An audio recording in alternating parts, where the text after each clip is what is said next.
Bonjour Madame Zimmermann, pourriez-vous vous présenter en quelques mots?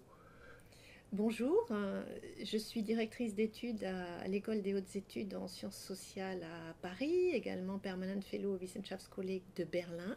Je suis sociologue, je fais des recherches sur la formation continue, plus généralement sur le travail, les transformations du travail, mais aussi les régulations institutionnelles du travail et les parcours professionnels des salariés.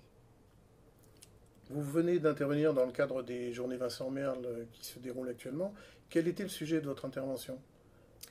Le sujet de mon intervention était l'entreprise formatrice et la capacité d'agir des salariés en comparaison franco-allemande. Quels enseignements tirez-vous des travaux que vous avez menés justement dans ces comparaisons franco-allemandes en matière de formation continue? Il est souvent d'usage de considérer le modèle allemand de formation professionnelle comme un modèle en France.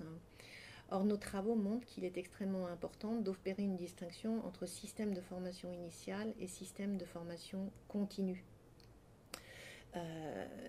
Parce que les Allemands, parfois, regardent aussi vers la France quand il s'agit de la formation continue, dont certains experts allemands peuvent envier le modèle, notamment les fonds mutualisés, l'obligation de formation des entreprises, etc. Par ailleurs, un autre résultat frappant est le processus de réforme en fait dans lequel se trouve la formation continue dans chacun des deux pays. Un processus de réforme qui va dans le sens de davantage de liberté de choisir pour les salariés, davantage de capacité à choisir, mais le point de départ en fait est très différent. En Allemagne, on part d'un système où c'est la responsabilité individuelle qui domine en matière de formation continue, tout particulièrement de formation continue de promotion sociale, qui était l'objet de mon intervention. Alors qu'en France, la formation continue a historiquement été davantage placée sous la responsabilité des entreprises et des institutions publiques. Donc le point de départ est très différent, on converge vers des problématiques communes. Ça signifie aussi qu'on a évidemment des propositions qui divergent.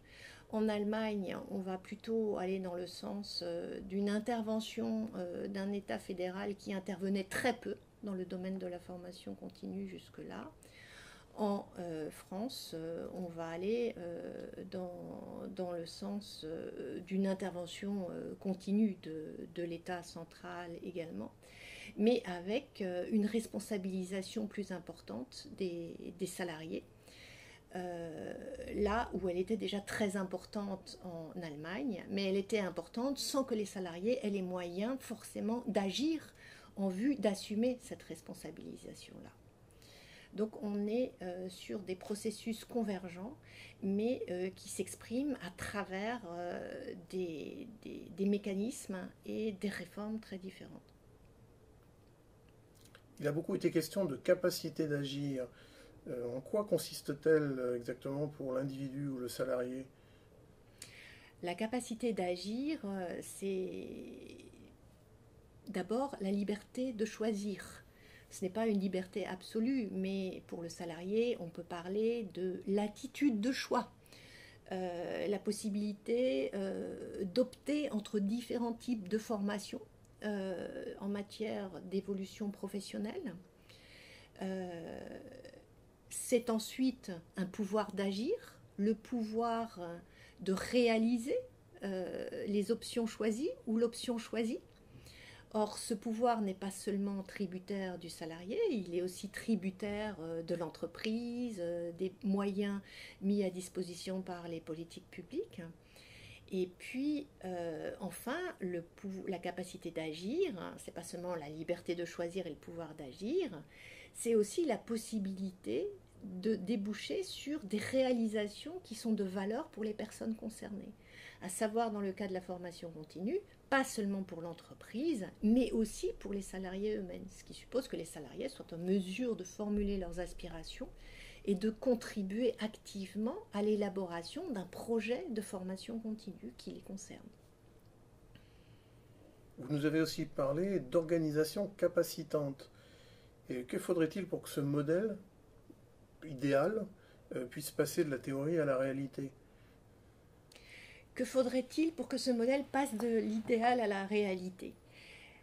Une condition importante, à mon sens, et première, serait de développer les formes de participation des salariés au sein de l'entreprise, et de différentes façons. Pas seulement à travers la représentation des salariés dans des syndicats ou des conseils d'entreprise du type Betriebsrat en Allemagne, mais des formes de participation plus importantes aussi à la prise de décision aux différents échelons de l'entreprise, et des formes de participation des salariés individuels, pas seulement sous la forme représentative, mais sous la forme d'une expression directe des salariés. Il me semble que ça, c'est la condition de base pour que la formation, l'entreprise capacitante puisse se développer. C'est-à-dire cette dimension participante de l'organisation capacitante est vraiment essentielle pour que les autres dimensions puissent avoir une chance d'advenir. C'est-à-dire qu'on est obligé de passer par un espace de dialogue, de confrontation entre les conceptions relatives aux finalités du travail, aux finalités de la formation, et il faut que les salariés puissent participer à ces espaces de discussion, de confrontation, et surtout que si ces espaces existent, les discussions puissent déboucher sur des décisions dans lesquelles les salariés peuvent exercer un pouvoir plus important qu'ils ne le font actuellement.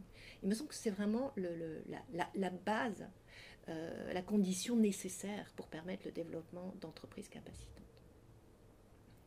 En matière de formation continue, est-ce que c'est pas justement l'entreprise qui garde le dernier mot au final? De fait, si. Actuellement, dans le système français, pour la grande majorité des mesures de formation continue, c'est l'entreprise qui garde le dernier mot au final, même s'il y a des dispositifs de formation continue, d'évolution professionnelle qui peuvent échapper à l'entreprise. Ces dispositifs existaient notamment avec le CIF. Malheureusement, aujourd'hui, le compte personnel de transition professionnelle qui est censé se substituer au CIF n'est pas aussi ouvert que l'était le CIF, puisqu'il est censé répondre à des besoins de reconversion dans le cas de restructuration. Il ne permet pas aux salariés librement d'élaborer des projets professionnels, notamment d'ascension sociale et de promotion sociale. On a une véritable lacune aujourd'hui en France à ce niveau-là. Et de fait, les projets professionnels des salariés restent fortement impactés soit par les entreprises, pour ceux qui sont salariés, soit par les institutions publiques, pour ceux qui sont au chômage, en recherche d'emploi, etc. Et le fait que les entreprises restent fortement impactées en matière de formation est lié au fait que le salarié est lié contractuellement à l'entreprise par une relation de subordination, et que par conséquent le pouvoir de décision en dernière instance revient dans le droit français à l'entreprise. Mais là encore, si on avait une autre constitution de l'entreprise qui donnait davantage de pouvoir à l'entreprise, aux salariés, pardon, on pourrait envisager d'autres configurations. Ce ne serait pas l'entreprise qui aurait en dernier recours le mot sur le type de formation et les projets de formation des salariés.